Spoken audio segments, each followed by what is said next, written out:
Hello বন্ধুরা, বং তিতলি চ্যানেলে সকলকে অনেক অনেক স্বাগত জানাই। আশা করি সবাই আনন্দে আছো ও ভালো আছো। আজকে যেদিনের ব্লগটা শেয়ার করছি সেদিনটা ছিল কালী পুজোর পরের দিন। হ্যাঁ, অনেকেরই হয়তো মনে প্রশ্ন আসতে পারে যে কেন কালী পুজোর এতদিন পর আমি ব্লগটি দিচ্ছি। আসলে ভিডিও তো করাই ছিল, কিন্তু এডিট করাই একদম উঠতে পারিনি। আজ বেরিয়ে পড়েছিলাম হাওড়া কদমতলার কয়েকটি বিখ্যাত পুজো মণ্ডপ দর্শন করতে। যেহেতু সন্ধেবেলা সকল পুজো মণ্ডপে ভোগ বিতরণ করা হচ্ছিল, তাই মণ্ডপ ও রাস্তায় কিন্তু প্রচুর মানুষের ভিড় জমেছে।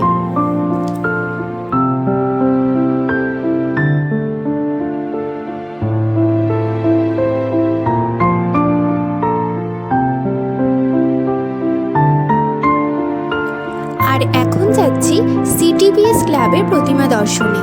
বেশ একটা লম্বা লাইনে দাঁড়িয়ে অবশেষে পৌঁছেছিলাম আমরা মণ্ডপে।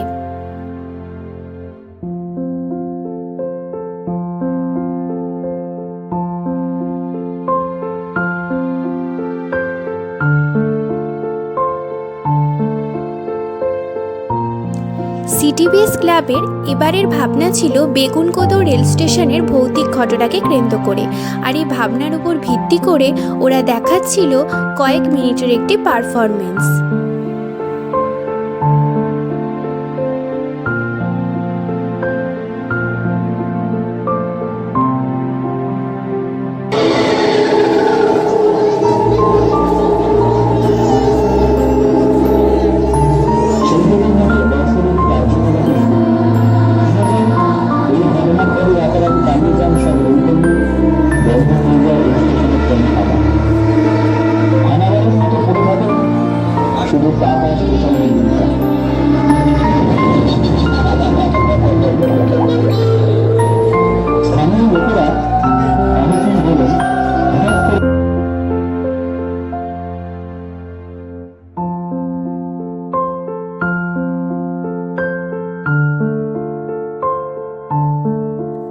তো সিটিবিএস ক্লাবের মণ্ডপ দর্শন করে আমরা গিয়েছিলাম বিজলি বালক সংঘের মণ্ডপ দর্শন করতে।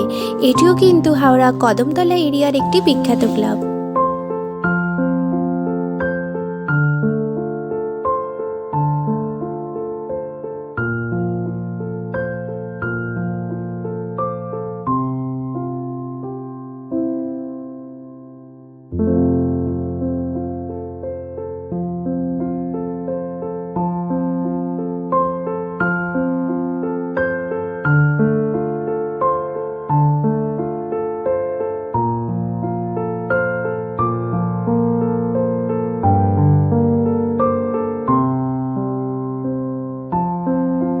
বিজলি বালক সংঘ ক্লাবের মণ্ডপ দর্শন করার পর বেরিয়ে দেখলাম টুকটাক কিছু খাবারের দোকানও বসেছিল।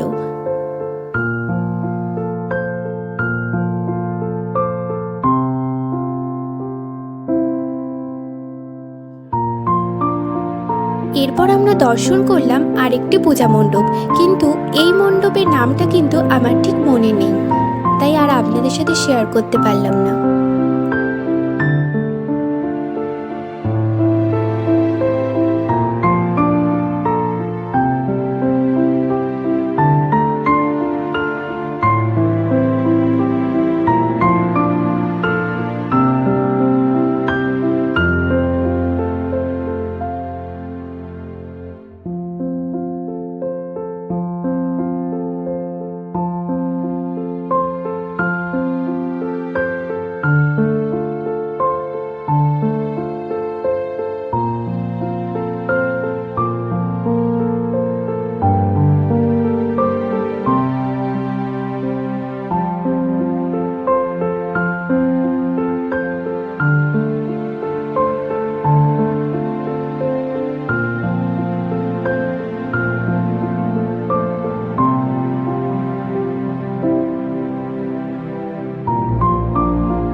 পরের যে পুজো মণ্ডপটি ছিল সেটি লম্ফ দেখে নিশ্চয়ই বুঝতে পারছো, এটা ছিল লম্ফ বাহিনী ক্লাব।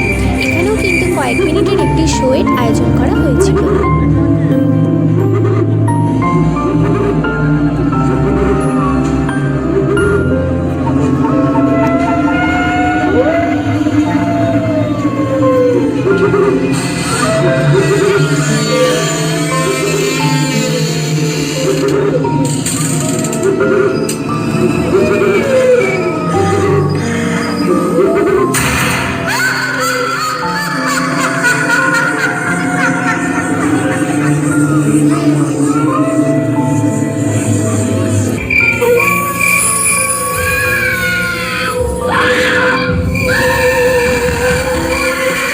চলুন অনেক ভূতপ্রেত দর্শন করে এবার বাড়ি ফেরা যাক। সবাই ভালো থাকবেন, সুস্থ থাকবেন, আনন্দে থাকবেন। সকলকে বাই বাই।